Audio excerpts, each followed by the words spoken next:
Dhangar ST आरक्षणाचा मुद्दा महाराष्ट्रात पेटलेला असतानाच धनगर समाज रस्त्यावरती उतरून आंदोलने करत असतानाच सरकारनं फसव्या समित्या स्थापन करण्याचा घाट घातलेला आहे आणि या समित्यांच्या विरोधात या ठिकाणी धनगर जमात बांधव तीव्र असा संताप व्यक्त करत आहेत। या फसव्या समित्या बरखास्त करून आमची एसटी आरक्षणाची अंमलबजावणी आज आत्ता आणि लगेचच सुरू करा अशी मागणी सर्वसामान्य धनगर समाज बांधव या ठिकाणी करतायत। या सर्व पार्श्वभूमीवरती बोलण्यासाठी आत्ता आपल्यासोबत आहेत मल्हार सेनेचे महाराष्ट्र राज्याचे अध्यक्ष मान्य श्री बबनरावजी रानगे साहेब।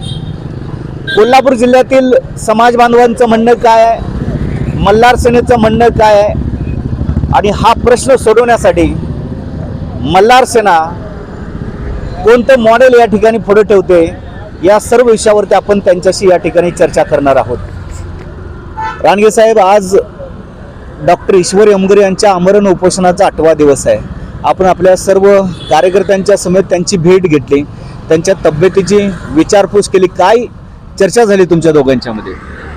खरं म्हणजे गेले 70 वर्षे आपण हा आरक्षणाचा प्रश्न म्हणतो, परंतु गेल्या 30-35 वर्षापासून हा आरक्षणाचा प्रश्न ज्या पद्धतीनं पुढं आला आणि पुढं आल्यानंतर त्यावेळेपासून जी आपण मागणी करतोय की एसटीच्या आरक्षणाची अंमलबजावणी करावी आणि आज सुद्धा 40 वर्षानंतर सुद्धा आज सुद्धा आपण तीच अजून करतो आहोत की एसटी आरक्षणाची धनगर समाजाची अंमलबजावणी करावी आणि तात्काळ या समाजाला की एसटी आरक्षणाचे दाखले द्यावेत अशा पद्धतीची मागणी आज पण आपण करतोय। म्हणजे पूर्वी मागणी करत होतो तीच मागणी आज पण करतोय। म्हणजे शासन गेले 70 वर्षे म्हणण्यापेक्षा ज्या पद्धतीनं या तरुणांना किंवा शिकलेल्या समाजाला समजलं की त्यावेळेपासून 40 वर्षामध्ये ही आंदोलनाची लढाई तीव्र झाली आणि त्यावेळेपासून ही मागणी आपण करतोय, परंतु शासन अनेक बदलली। शासन काँग्रेसचं बदललं, भाजपचं आलं, भाजपचं बदललं, शिवसेनेचं आलं, राष्ट्रवादीचं आलं, परंतु प्रश्न धनगर समाजाचा आहे तसाच राहिलेला आहे। त्याकडे मात्र कुठलाही राज्यकर्त्यानं धनगर समाजाचं हित व्हावं, धनगर समाजाचं कल्याण व्हावं, त्याच्या माध्यमातून धनगर समाज कुठंतरी अग्रेसिव्ह व्हावा, धनगर समाजाला राजकारणामध्ये, शिक्षणामध्ये, नोकरीमध्ये संधी मिळावी अशा पद्धतीची मागणी किंवा अशा पद्धतीची मागणी जी होती त्याला न्याय देण्याचं काम आतापर्यंतच्या राज्यकर्त्यांनी केलेला नाही।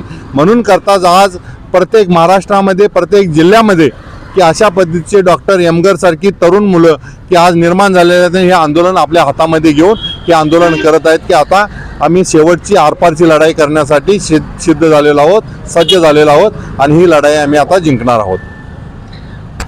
एका बाजूला ही लढाई सुरू आहे, परंतु या आंदोलनाला सामोरं जात असताना हा प्रश्न सोडवण्याऐवजी सरकार समित्या स्थापन करण्याचा घाट घालते आणि तुमच्या तोंडाला पानं पुसते। त्याकडे तुम्ही कसं बघता?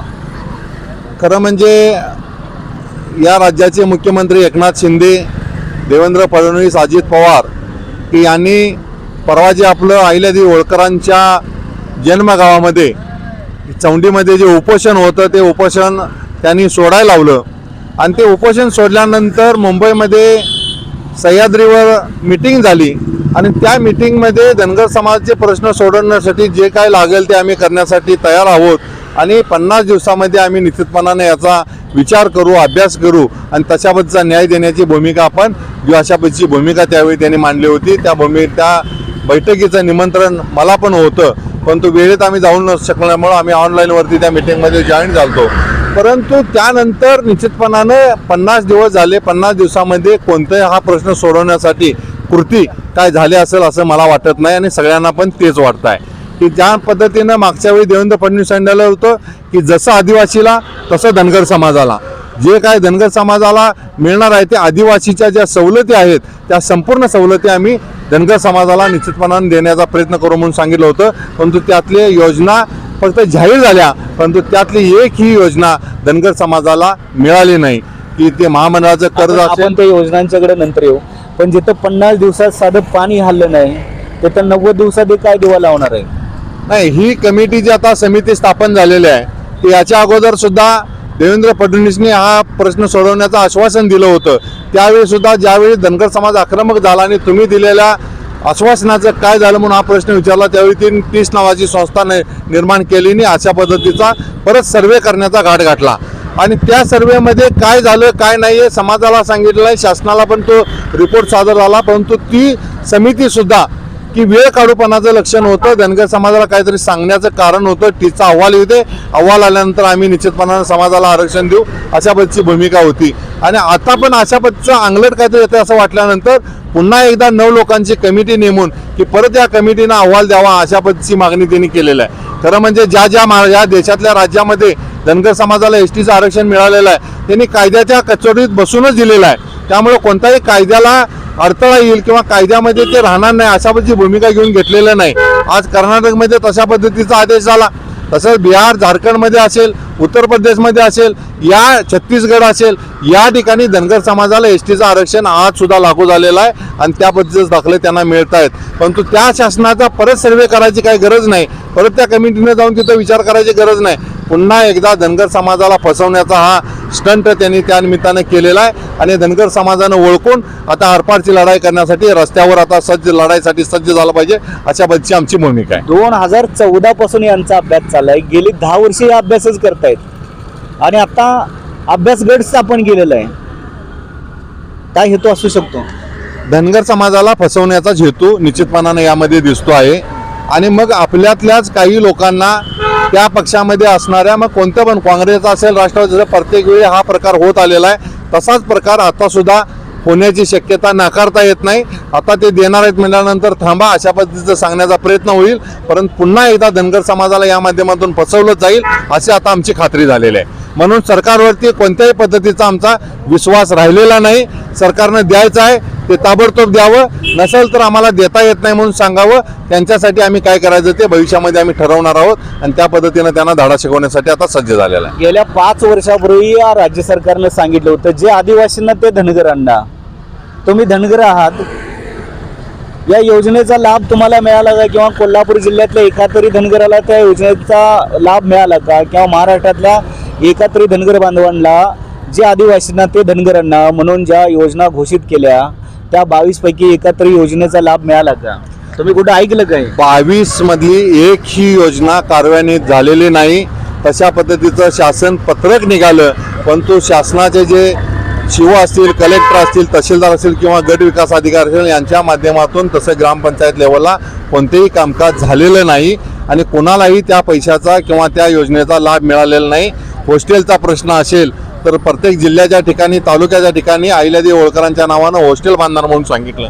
हॉस्टेल जर करत नसेल त्यांना पैसे देणार म्हणून सांगितलं, पण तो ऑनलाईन अशा पद्धतीचे अर्ज मागवायचे आणि सांगायचं की तुमचा कोटा संपलेला आहे. म्हणजे हे निश्चितपणे यशवंत घरकुल योजना असेल, तांडा वस्तीचा योजना असेल की आज आपण बघतोय की धनगरवाड्यावरले प्रश्न आपण आज जर प्रामुख्याने घेतले तर आज सुद्धा अनेक धनगरवाड्यावरती जाण्याला रस्ता नाही, लाईट नाही, पाणी नाही.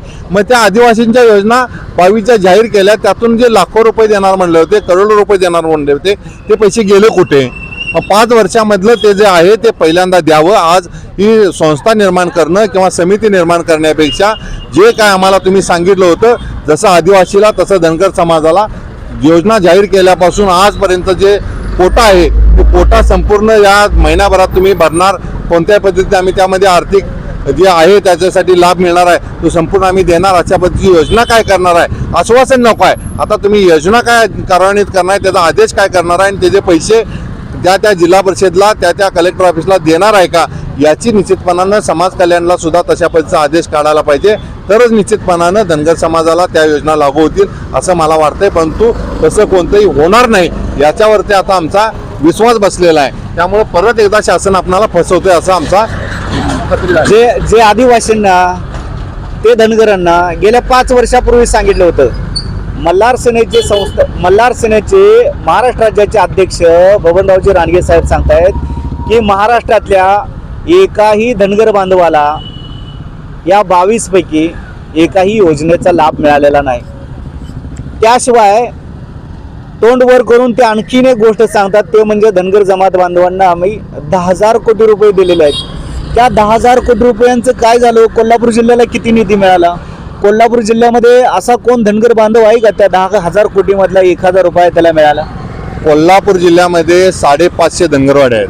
ह्या 550 धनगरवाड्यावरती जवळजवळ 4.25 लोकसंख्या ही धनगर समाजाची आहे. परंतु 10,000 कोटीतलं 1,000 रुपये सुद्धा कोल्हापूर जिल्ह्यातल्या धनगर समाजाला मिळालेले नाहीत। ही योजना फसवी आहे, आतापर्यंत या लोकांनी फसवलेलाच आहे आणि इथून पुढे सुद्धा धनगर समाजाला फसवण्याचाच त्यांचा प्रयत्न आहे, असं आता आमचं ठाम मत झालेलं आहे। बरं, 10,000 कोटीशिवाय आणखीन तोंड वर करून 1,000 कोटी रुपये देखील यांनी जाहीर केले। यांना कोण मागितलं होतं कोणास ठाऊक, तरी देखील 1,000 कोटी रुपये जाहीर केले। त्या 1,000 कोटीतला 1 रुपया तरी मिळाला का? आज पुण्यश्लोक अहिल्यादेवी होळकर जे शेळी मेंढी महामंडळ आहे त्याच्यासाठी 1,000 कोटी देणार म्हणले होते, परंतु आज ते महामंडळ कुठं आहे, कसं आहे हे सुद्धा आज धनगर समाजाला माहिती नाही आणि त्यासाठी निश्चितपणानं खोटं बोलायचं पण रेटून बोलायचं अशा पद्धतीची राज्यकर्त्यांची भूमिका आहे। त्यामुळे आता रेटून बोलणाऱ्या ज्या राज्यकर्ते आहेत त्यांना निश्चितपणानं आम्ही आता फसणार नाही, कारण आता धनगर समाजसुद्धा शहाणा झालेला आहे, त्यांना सुद्धा लबाड कोण आहे खरं कोण आहे हे समजलेलं आहे। त्यामुळे त्यांच्याबरोबर 2 हात करण्यासाठी आता आमची संघर्षाची लढाई सुरू झालेली आहे। मग एवढ्या सगळ्या फसव्या घोषणा करत असताना आत्ता जी समिती स्थापन केलेली आहे त्यावरती आपण कसा विश्वास ठेवायचा? निश्चितपणानं मगाशी मी सांगितलं की या समितीवरती सुद्धा आमचा विश्वास नाही, परंतु वेळ काढूपणा करायचा। या समितीला 90 दिवस झाले म्हणायचं, 90 दिवसामध्ये आम्ही तुम्हाला यांचा अहवाल आल्यानंतर देतो म्हणायचं। तोपर्यंत लोकसभेची आचारसंहिता लागते, आचारसंहितेमुळे आम्हाला करता येत नाही आणि पुन्हा एकदा अहवाल तुम्हाला पोषेबल आलेला आहे, तुम्हाला पूरक आलेला आहे आणि निश्चितपणाने या अहवालाच्या आधारे तुम्हाला आरक्षण देऊ शकतोय असं आम्हाला आत्म समजलेलं असं प्रचारात सांगायचं आणि पुन्हा एकदा धनगर समाजाची मतं आपल्या पदरात पाडून घ्यायची, पुन्हा एकदा दिल्ली काबीज करायची आणि परत धनगर समाजावरती अन्याय करायला सज्ज व्हायचं, अशा पद्धतीची भूमिका त्यांची आहे। मताचा विषय या ठिकाणी बबन रानगे यांनी काढलेला आहे। विशेष म्हणजे सरकार घाबरतं ते फक्त मताला, वेगवेगळे राजकीय पक्ष घाबरतात ते फक्त तुमच्या मताला, आणि मतदानाचा विषय या ठिकाणी रानगे साहेबांनी काढलेला आहे। धनगर जमात बांधव या ठिकाणी धनगर एसटी आरक्षण अंमलबजावणीसाठी रस्त्यावरची लढाई लढत आहेत, सभागृहातली लढाई लढत आहेत, न्यायालयातली लढाई लढत आहेत आणि आता विषय निघाला मतदानाचा। या तिन्ही लढाईंच्या व्यतिरिक्त आणखीन एक लढाई शिल्लक राहते, ती म्हणजे मतपेटीची लढाई। त्यामुळे मल्हार सेनेची या मतपेटीच्या लढाई संदर्भातली काय भूमिका आहे ते पाहणं देखील या ठिकाणी अत्यंत महत्त्वाचं आहे। तुमची भूमिका काय आहे, काय आवाहन कराल समाज बांधवांना? खरं म्हणजे आज जे आदिवासींची लोकसभेतील आणि विधानसभेतील जी संख्या दिसते ते आरक्षणाच्या माध्यमातून दिसते। जी त्यांना टक्केवारी मिळालेली आहे ते धनगर समाजाला घरही धरून दिलेले आहे आणि निश्चितपणानं त्याच्या बळावरती खऱ्या अर्थानं आदिवासी आपल्या विरोधात जातील आणि आपलं सरकार पडेल अशा पद्धतीची भीती त्यांना आहे। एकेकाळी धनगर समाजाचे सुद्धा 14 आमदार या विधानसभेमध्ये होते, 4-4 मंत्री आपल्या समाजाचे असायचे आणि त्यावेळेपासून आपणाला जे धनगर समाज या राज्याचा मुख्यमंत्री होईल अशा पद्धतीची इथल्या राज्यकर्त्यांना कुणकुण लागली असेल किंवा त्यांना भीती वाटली असेल, म्हणून त्यापासून त्या राजकीय पक्षांनी धनगर समाजाला तिकीट देण्याचंच नाकारलेलं आहे। अनेक पक्षांनी या जे राष्ट्रीय पक्ष आहेत त्यांनी या महाराष्ट्रामध्ये 1-2 तिकीटं देण्याचं काम केलं। खरं म्हणजे 25-30 तिकीटं प्रत्येक पक्षानं धनगर समाजाला द्यायला पाहिजेत आणि त्याच्या माध्यमातून खरं म्हणजे समाजाला हे करायला पाहिजे, परंतु तसं करताना या राज्यकर्ते दिसत नाहीत। धनगर समाजाला जाणीवपूर्वक राजकारणापासून डावललं जाते, म्हणून भविष्यामध्ये आपली धनगर समाजाची व्होट बँकसुद्धा शाबूत राखणं गरजेचं आहे आणि व्होट बँकेच्या माध्यमातून पर्यायी व्यवस्था म्हणून जर प्रकाश आंबेडकर सारखा जर माणूस समोर येत असेल तर वंचित बहुजन आघाडीचा सुद्धा पर्याय धनगर समाजानं स्वीकारला पाहिजे आणि त्याच्या माध्यमातून सुद्धा आपण मुसंडी मारायला पाहिजे असं माझं मत आहे। तर हे होते माननीय श्री बबनरावजी रानगे साहेब आणि यांनी सांगितलेलं आहे की पहिला राजा हा राणीच्या पोटातून जन्माला येत होता आणि आत्ताचा राजा हा मतपेटीतून जन्माला येतो। धनगर जमात बांधवांनी राजा बनण्याचं स्वप्न बघितलं पाहिजे। त्यासाठी मागतकर्त्यांचं जिणं फेकून देऊन राज्यकर्त्यांचं जिणं जगण्यासाठी पावले उचलली पाहिजेत आणि त्यामध्ये सर्वात महत्त्वाचं काम करणार आहे ते म्हणजे मतदान। मागतकर्ती जमात न बनता शासनकर्ती जमात बना असं या ठिकाणी बबनरावजी रानगे साहेब यांनी पुन्हा एकदा आपल्याला सांगितलेलं आहे। त्यामुळे माझे देखील आपल्या सर्वांना नम्रतेची आणि कळकळीची विनंती आहे की जे रानगे साहेबांनी सांगितलेलं आहे की आरक्षण मागणारे म्हणून तुम्ही जगू नका, आरक्षण मागणारे बनू नका, तर आरक्षण देणारे बना। आरक्षण देणारे बनल्याशिवाय तुमचा आणि इतरांचाही आरक्षणाचा प्रश्न सुटणार नाही। आणि आरक्षण देणारे बनण्यासाठी आपल्याला मतपेटीची लढाई लढावी लागणार आहे. आणि ही मतपेटीची लढाई लढण्यासाठी बबनरावजी रानगे साहेब हमेशा यापूर्वीप्रमाणेच 2024च्या निवडणुकामध्ये देखील मैदानात असणार आहेत, हे मला या ठिकाणी आवर्जून सांगायचं आहे. धन्यवाद. आपला मित्र, आपला कार्यकर्ता अमोल पांढरे. जय मल्हार, जय भारत.